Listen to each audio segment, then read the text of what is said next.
Sam Warburton. Sam, good to see you again. I actually described you earlier when we were teeing this up in our promo for this section as one of the nicest men in rugby. I mean, you can't have been that nice when you're on the pitch. Were you a bit of an animal on the pitch?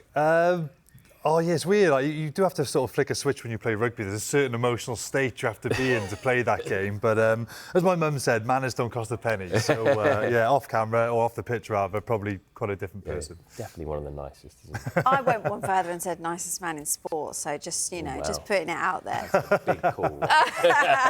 No, look, Simon Easterby said yesterday that this game coming up is not a distraction. But even though the squad has all changed, how do you think they're going to deal with this match? Yeah, it probably sounds like something he's told to say. It's not a distraction. It's an absolute must game because there's always changes in the Test series. You've got 3 matches, obviously, and they're every Saturday. But if you're going to stick with the same Test team every Saturday, and typically there's like 6 changes on average over recent Lions tours.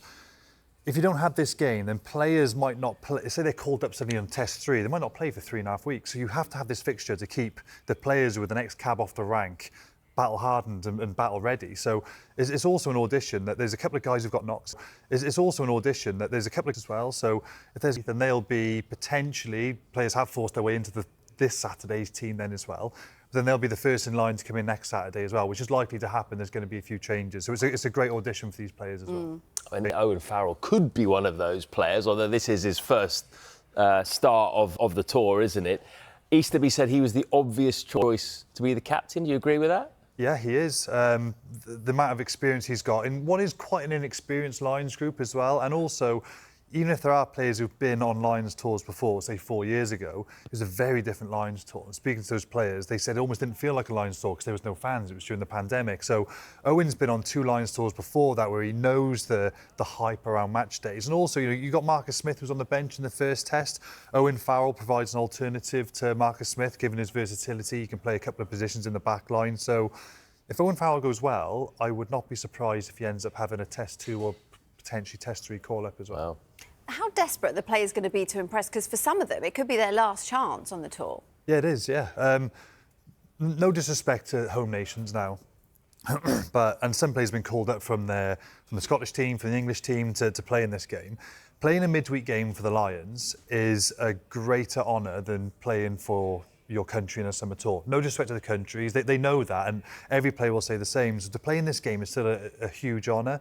So for majority of them, it will be their last game because only a handful might get called up to play in a Test match. But anytime you put on the Lions jersey, it's such a rare thing to do. There's so many great players who've never done it.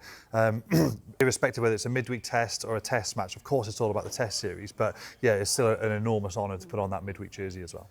You mentioned earlier that if you play well in this game, and because of injury doubts over other players, you do have a chance of getting into the side or the 23 at least for the second Test. So which players playing today do you think have the best opportunity to do that? Yeah, I think most obvious ones might be Blair Kinghorn, who's playing at 15. He came onto the tour late because he was playing in the French league, which they finished late. So he probably I don't think he played until the 4th game on the tour, so he was a latecomer. Do you think he would have been the first choice 15 if he'd arrived there at the start? Yeah, I do. And then he picked up a knock, which was unfortunate for him. So it hasn't been going his way, but if he plays well, I think he could force his way into 15. Owen Farrell, if he goes well, I think could force his way. I don't think into the starting 15, but he could be that utility option on the bench, that versatile option on the bench, perhaps. And I do think as well that the rumours are from inside the camp and from the guys on the ground in Australia for us that Joe McCarthy looks like a bit of a doubt who's in the second row. Came off, didn't he? Yeah, he came off at about 40-odd minutes. So I think Ollie Chesham from the bench would just move into second row, which would mean there's another slot for a back row. I think they'd have 2 back rows on the bench then because they'd have enough guys who can cover the second row. So I think someone like a Jack Morgan's probably been the best informed back row who's not involved in that 23. So they put like a proper 7 on the bench, because they didn't have, did they? Yeah, so it would be Jack Morgan and probably Ben Earl. So then that covers all the back row, and then you've got 3 players who cover second row. So that's what I think could happen. Okay. And what about the opponents? What are you expecting from the First Nations and Pasifika? Well, the one who jumps out at me, I mean, they're an invitational team firstly, so they're not going to have the same structure as the club sides they've played in Australia. So it could end up a little bit of a loose scoreline. I'd expect the Lions to win quite convincingly, but the one I'm kind of really looking out for is Curtly Beale at number 10. So he played against the Lions 12 years ago, played against myself, but he's playing 10, and they're having a bit of trouble at 10, Australia. Tom Liner played at 10, but it was only his first ever test start against the Lions. That is in at the deep end, and he did really well, but it's a tough ask for an inexperienced 10.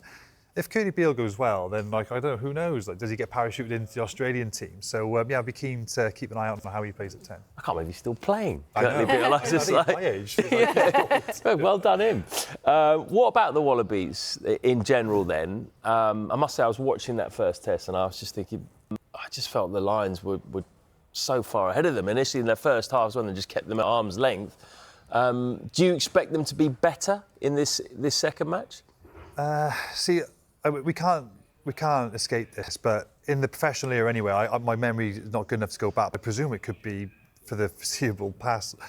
This is the lowest ranked side the Lions have played in a test series. Normally when you play these boys, even like Australia in 2013, the World Cups before and after the tour, they came third and second. So they were a top team, or up there anyway. I think I'm right in saying they were 7th, in the rankings. So Argentina are higher up in the rankings on game 1 in one of the warm-ups. So. And I'll be honest, it looked like that in the first test. The damage was done at 15 minutes. The Lions were quite comfortable. Australia had a good sort of comeback. And I wondered, if I was the coaches, I'd sort of be saying, is that the Lions taking their foot off the throat? Which you can't do that. You have to remain ruthless. Or maybe it's just natural because the players they know they've got another 2 tests to play, So I think they'll be better, but so will the Lions. The Lions have more continuity. This team has had another week together.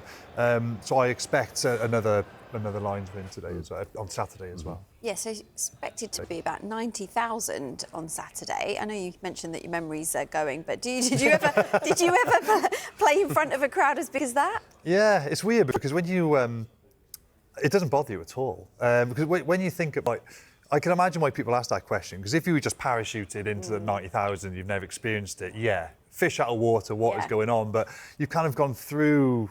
All those processes, you've gradually gone higher and higher up the ladder. So when you run out to that, those Lions and Australian boys, they're like, yeah, no, this is where I'm meant to be. You sort of relish that. And plus, the support's amazing from the Lions. Half of them will be Lions fans anyway. So it's incredible. So no, when you have the crowds like that, it doesn't put you off at all. It's actually quite a motivational and energising thing. So people think it's daunting. It's not. You actually feed off it. It's great. Right, you've got to go down to your bunker, haven't you? And get more makeup on. Do your analysis downstairs. Enjoy the game today, mate. Thanks, Always a pleasure to have you in the studio. Come again you. soon, please, before that next one, maybe. Thanks so much. Cheers, guys. Sam.